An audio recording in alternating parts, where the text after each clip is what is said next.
नमस्कार साथियों। आज हम बात करेंगे भारत के प्रधानमंत्रियों पर, उनके कार्यकाल, उनकी उम, जन्म और मृत्यु और उनकी पदावधि और उसके बाद उसकी विशेषताओं पर हम चर्चा करेंगे। यानी आज तक जो भारत 1947 से लेकर 2024 तक जो भी भारत के प्रधानमंत्री रहे हैं, उनके कार्यकाल को लेकर संपूर्ण भारत के प्रधानमंत्रियों की हम बात करेंगे। बहुत ही महत्वपूर्ण वीडियो है, काफ़ी उपयोगी है और सभी के लिए वर्तमान में जो प्रतियोगी परीक्षाओं की तैयारी कर रहे हैं और या वर्तमान में किसी भी क्लास के अंदर या हम यूनिवर्सिटी के अंदर अध्ययन कर रहे हैं, उनके लिए भी बहुत उपयोगी है। उम्मीद है साथियों इस प्रकार के वीडियो आपको हमेशा मिलते रहेंगे। तो आप इस चैनल पर पहली बार हैं तो इस चैनल को सब्सक्राइब कर लेना और बेल आइकन पर ऑल पर क्लिक करना, जिससे आने वाला हर वीडियो का नोटिफिकेशन मिल सके। आपको संपूर्ण सही सटीक जानकारी देने के लिए ये हम तत्पर हैं और ये आपके लिए बहुत ही उपयोगी है। चलिए हम बात करते हैं, भारत के प्रधानमंत्री की शुरुआत करते हैं। देखिए साथियों, हमारे भारत की जो आज़ादी है वो हम 1947 में हमें आज़ादी मिलती है और उसके बाद हमारा भारत का जो संविधान है वो 26 जनवरी 1950 को लागू होता है। और उसी समय से हमारे भारत की जो बात करते हैं कि हमारे भारत के पहले प्रधानमंत्री हैं, पहले प्रधानमंत्री पंडित जवाहरलाल नेहरू हैं। देखिए बहुत ही अच्छा सवाल हमेशा अक्सर पूछा जाता है कि पंडित जवाहरलाल नेहरू और इनकी कई बार जन्म तिथि और मृत्यु को लेकर आता है, तो ध्यान रखना इनकी जन्म है 1889 यानी 1889 के अंदर हुआ और इनकी मृत्यु 1964 के अंदर हुई। साथियों 1964 के अंदर मृत्यु 1964 में हुई। देखिए इनकी जो हमारे भारत में ये प्रधानमंत्री पद पर बने रहे, ये 15 अगस्त 1947 से 15 अगस्त 1947 से लेकर 27 मई 1964 तक ये हमारे भारत के प्रधानमंत्री पद पर सुशोभित किया, भारत के प्रधानमंत्री पद को सुशोभित किया। तो ये पहला सवाल अक्सर पूछा जाता है कि भारत के प्रथम प्रधानमंत्री कौन रहे।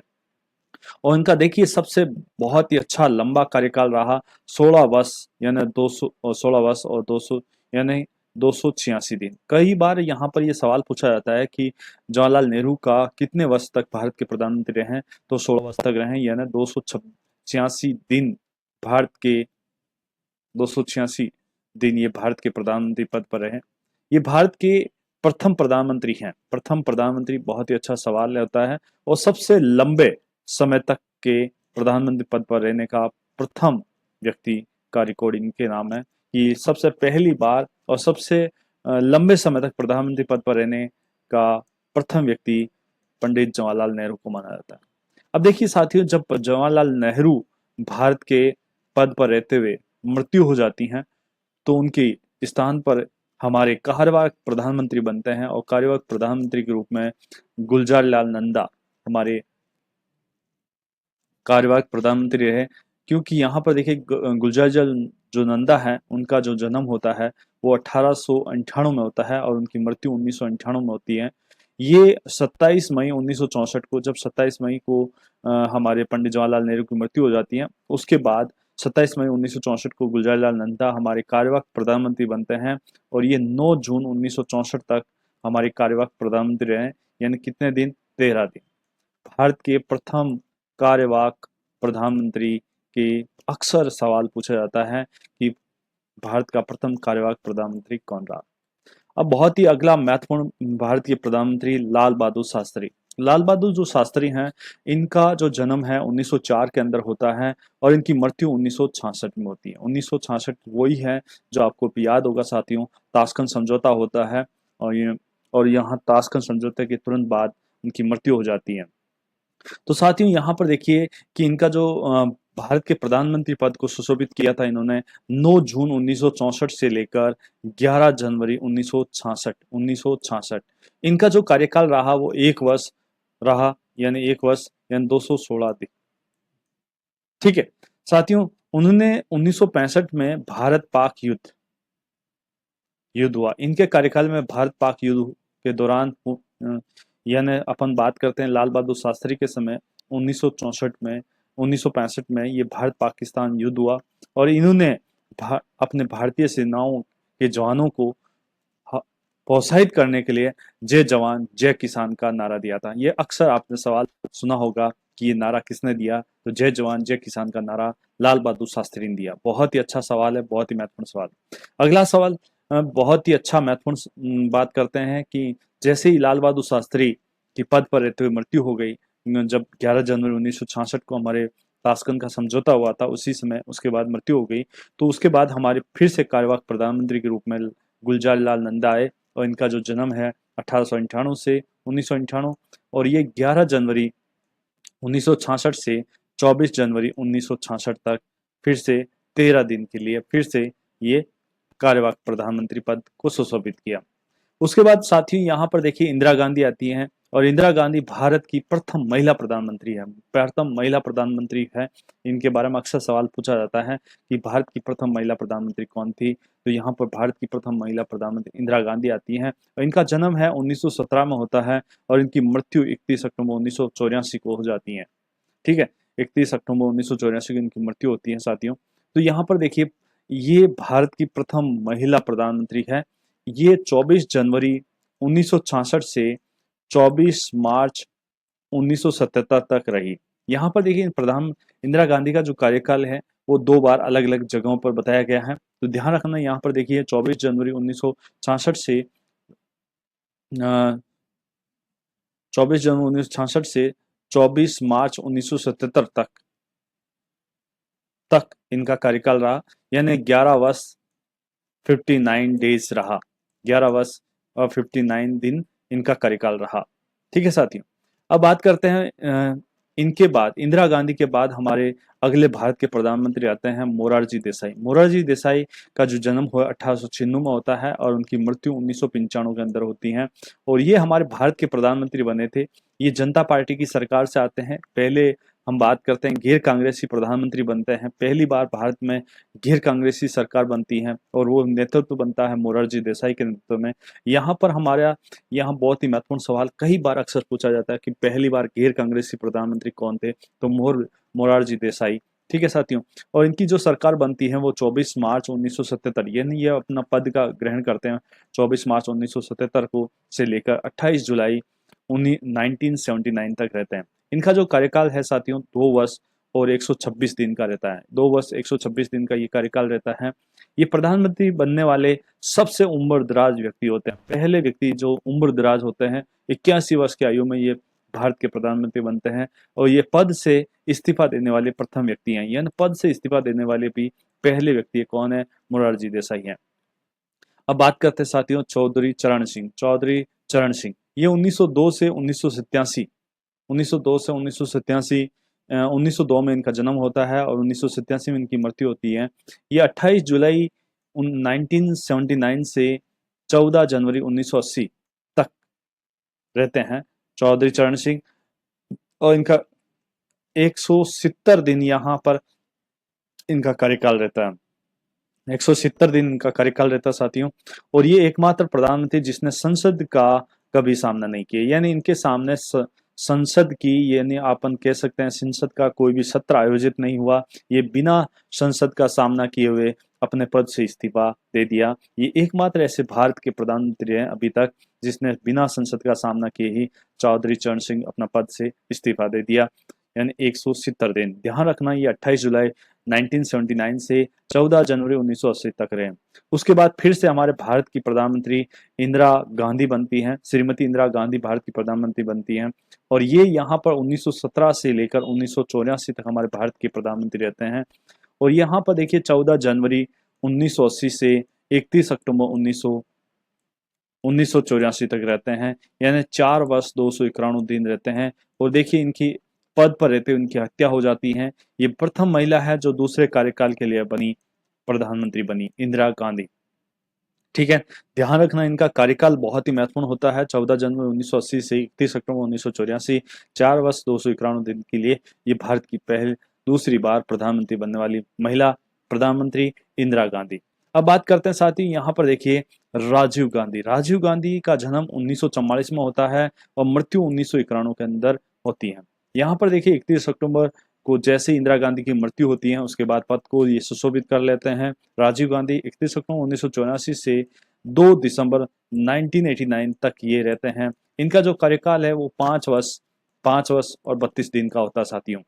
यहाँ पर सबसे कम उम्र दराज वाले प्रधानमंत्री बनने का रिकॉर्ड इनके नाम पर 40 वर्ष की आयु में भारत के प्रधानमंत्री बनते हैं राजीव गांधी। साथियों, कई बार अक्सर सवाल पूछा जाता है कि यहाँ पर सबसे उम्रदराज व्यक्ति कौन थे, तो मोरारजी देसाई, और सबसे कम आयु में प्रधानमंत्री बनने वाले थे तो वो कौन थे, राजीव गांधी। अब बात करते हैं साथियों वीपी सिंह। ठीक है साथियों, वीपी सिंह ये भारत के 1931 में इनका जन्म होता है और उसके बाद 2008 में इनकी मृत्यु होती है। साथ ही यहाँ पर इनकी जो कार्यकाल रहता है 2 दिसंबर 1989 से लेकर 10 नवंबर 1990 तक इनका कार्यकाल रहता है। ये 343 दिन भारत के प्रधानमंत्री पद को सुशोभित करते हैं। ये भारत के पहले ऐसे प्रधानमंत्री हैं जिन्हें अविश्वास प्रस्ताव के बाद पद को छोड़ने वाले प्रधानमंत्री हैं। ये बहुत ही अच्छा सवाल है साथियों। अविश्वास प्रस्ताव के बाद अविश्वास प्रस्ताव पास हो गया था लोकसभा में इनके विरुद्ध, इस वजह से इनको प्रधानमंत्री पद छोड़ना पड़ा। ये भारत के पहले ऐसे प्रधानमंत्री हैं जिन्हें अविश्वास पद के कारण अपने पद को गंवाना पड़ा। ठीक है, इनका कार्यकाल विशेष रूप से याद रखना, 2 दिसंबर 1989 से 10 नवंबर 1990 तक यह रहे। उसके बाद आते हैं चंद्रशेखर। ये भारत के ऐसे प्रधानमंत्री हैं साथियों जिनका जन्म 1927 में हुआ था और इनका बात करते हैं मृत्यु 2007 में हुई थी। 10 नवंबर 1990 में ये भारत के पद को सुशोभित करते हैं, भारत के प्रधानमंत्री पद को सुशोभित करते हैं और 21 जून 1991 तक ये पद पर बने रहते हैं। ये 223 दिन भारत के प्रधानमंत्री रहते हैं। ये भारत के ऐसे प्रधानमंत्री जो समाजवादी जनता पार्टी से अपने पद को सुशोभित करते हैं। यहाँ साथियों देखने को यहाँ पर मिल रहा है कि यहाँ पर एक हमारी जो बात करते हैं सहयोगी पार्टियों के माध्यम से, या अपन कह सकते हैं कि यहाँ पर मिलीजुली सरकारों का निर्माण शुरू हो चुका है। अब हमारे भारत से ऐसे प्रधानमंत्री जो दक्षिण भारत से आने वाले हैं, पीवी नरसिम्हा राव सरकार। पीवी नरसिम्हा राव बहुत ही महत्वपूर्ण है भारतीय इतिहास में। इनकी बहुत अच्छे सवाल हैं यहाँ पर अक्सर पूछे जाते हैं, इनको लेकर ध्यान रखना साथियों। पीवी नरसिम्हा राव का जो जन्म है 1921 में होता है और इनकी मृत्यु 2004 में होती है। लेकिन इनके कार्यकाल को लेकर बहुत ही महत्वपूर्ण सवाल आता है, क्योंकि 21 जून 1991 से 16 मई 1996 तक है भारत के, क्योंकि इसी समय से हमारे भारत में उदारीकरण की दौर, वैश्वीकरण का दौर शुरू होता है। इसी समय भारत की आर्थिक स्थिति बहुत ही कमजोर हो जाती है, लेकिन वहां पर उस समय हमारे भारत के वित्त मंत्री के तौर पर हमारे डॉक्टर मनमोहन सिंह रहते हैं और भारत की डूबती नैया को बचा लेते हैं। तो भारत के दक्षिण भारत से आने वाले पहले प्रधानमंत्री कौन है? दक्षिण भारत से पहले प्रधानमंत्री हैं पीवी नरसिम्हा राव। बहुत ही अच्छा सवाल, अक्सर सवाल ये पूछा जाता है। ठीक है, इनका जो कार्यकाल है 330 दिन है। ध्यान रखना, इनको 21 जून 1991 से 16 मई 1996 तक ये भारत के पद पर रहते हैं। 4 वर्ष इनका कार्यकाल रहता है, पूरे 5 वर्ष ये कार्यकाल पूरा नहीं कर पाते हैं। अब बात करते हैं साथियों अटल बिहारी वाजपेयी। ये भारत के ऐसे प्रधानमंत्री हैं जिनका कार्यकाल सबसे कम रहा। बहुत ही अच्छा सवाल पूछा जाता है कई बार कि भारत के ऐसे प्रधानमंत्री कौन थे जिनका कार्यकाल सबसे कम रहा, तो यह है 1924 में इनका जन्म होता है, 2018 में इनकी मृत्यु हो जाती है। ठीक है साथियों, ये 16 मई 1996 में अपने पद पर बैठते हैं और 1 जून 1996 को अपने पद से त्यागपत्र दे देते हैं। तो ये सबसे कम कार्यकाल वाला प्रधानमंत्री पद को सुशोभित किया था। इनका 16 दिन मात्र कार्यकाल रहा, 16 दिन मात्र कार्यकाल रहा। ये वापस भारत के प्रधानमंत्री बनेंगे, लेकिन इनका जो ये कार्यकाल है 16 मई 1996 से 1 जून 1996 का, ये याद रखने योग्य है, क्योंकि ये अक्सर सवाल पूछा जाता है कि सबसे कम कार्यकाल किस प्रधानमंत्री का? अटल बिहारी वाजपेयी का। और कब रहा? 1996 में रहा। अब साथियों बात करते हैं एच डी देवगुड़ा। एच डी देवगुड़ा के बारे में बात करें तो ये बहुत ही, इनका जो जन्म है 1933 में रहा। ये 1 जून 1996 से 21 अप्रैल 1997 तक रहा। ये 324 दिन रहा। ये जनता दल से हैं, जनता पार्टी से हैं और इनका जो कार्यकाल है वो 1 जून 1996 से 21 अप्रैल 1997 तक रहा। ठीक है साथियों, ये बहुत ही अच्छा सवाल। अगले प्रधानमंत्री इंद्र कुमार गुजराल, जिन्होंने पूर्व की ओर देखो नीति का प्रादुर्भाव किया था। पूर्व की ओर देखो की नीति का प्रादुर्भाव करने वाले इंद्र कुमार गुजराल, इन्होंने जो हमारी अभी वर्तमान में हमारे भारत के प्रधानमंत्री नरेंद्र मोदी हैं, उसी नीति को एक्ट ईस्ट पॉलिसी में बदल दिया है। तो इनका जो जन्म होता है वो 1919 में होता है और इनकी जो मृत्यु है 2012 में हो जाती है साथियों। इनका जो कार्यकाल है वो 21 अप्रैल 1997 से लेकर 19 मार्च 1998 तक इनका कार्यकाल रहता है। ये 332 दिन का कार्यकाल रहता है साथियों। बहुत ही अच्छा सवाल है, अक्सर यहाँ पर यह सवाल पूछा जाता है। अब बात करते हैं साथियों अटल बिहारी वाजपेयी की। अटल बिहारी वाजपेयी 1924 में इनका जन्म हुआ था और 2018 में इनकी मृत्यु हुई थी। 19 मार्च 1998 से 22 मई 2004 तक ये इनके कार्यकाल रहता है और 6 वर्ष और 64 दिन इनका दूसरी बार कार्यकाल रह रहा है। प्रधानमंत्री पद के रूप में अपना कार्यकाल पूरा करने वाले पहले गैर कांग्रेसी प्रधानमंत्री है। देखिए, पहले गैर कांग्रेसी प्रधानमंत्री मोरारजी देसाई आ जाते हैं 1977 में, लेकिन गैर कांग्रेसी प्रधानमंत्री पद पर रहते हुए पहला संपूर्ण कार्यकाल पूरा करने वाला जो का रिकॉर्ड है वो अटल बिहारी वाजपेयी के पास है।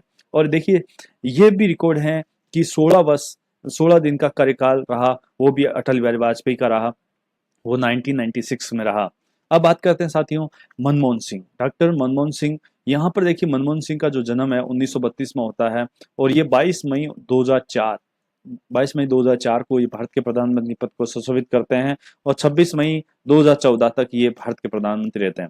ये 10 वर्ष और 4 दिन भारत के प्रधानमंत्री बनते हैं। ये भारत के ऐसे पहले प्रधानमंत्री है जो प्रथम सिख प्रधानमंत्री के रूप में है। ये असम राज्य से बिलोंग करते हैं और ये भारत के ऐसे अर्थशास्त्री और हमारी विश्व बैंक के अंदर भी ये मुख्य भूमिका में अदा कर चुके हैं। ठीक है साथियों, अब हमारे भारत के नरेंद्र दामोदर दास मोदी, यहाँ वर्तमान में इनका जो जन्म है 1950 में होता है साथियों। ये आजाद भारत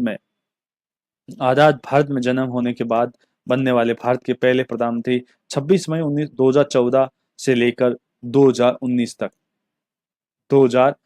तक ये भारत के चौथे प्रधानमंत्री जिन्होंने लगातार 2 कार्यकाल पूरे किए हैं और तीसरे कार्यकाल के लिए इनका कार्यकाल की शुरुआत हो चुकी है। ये इनका कार्यकाल 23 मई 2019 से है और ये भारत के 2 कार्यकाल पूर्ण करने वाले पहले गैर कांग्रेसी प्रधानमंत्री है साथियों, पहले गैर कांग्रेसी प्रधानमंत्री हैं। तो उम्मीद है साथियों आपको बहुत ही अच्छी जानकारी यहाँ पर प्राप्त हुई होगी और ये हमारे 30 मई 2019 से लगातार ये तीसरा कार्यकाल पूरा करने के लिए बने हुए हैं भारत के नरेंद्र दामोदर दास प्रधानमंत्री। ठीक है साथियों, उम्मीद है कि आपको बहुत अच्छे से इसी प्रकार की श्रृंखला हमारे हमेशा आपको इस चैनल पर मिलती रहेगी। आप इस चैनल पर पहली बार हैं तो इस चैनल को सब्सक्राइब करना, बेल आइकन को ऑल पर क्लिक करना आने वाले वीडियो के लिए, जिससे आपको नोटिफिकेशन सबसे पहले प्राप्त हो सके। इसी के साथ मिलते हैं अगले वीडियो में, तब तक के लिए जय हिंद, जय भारत।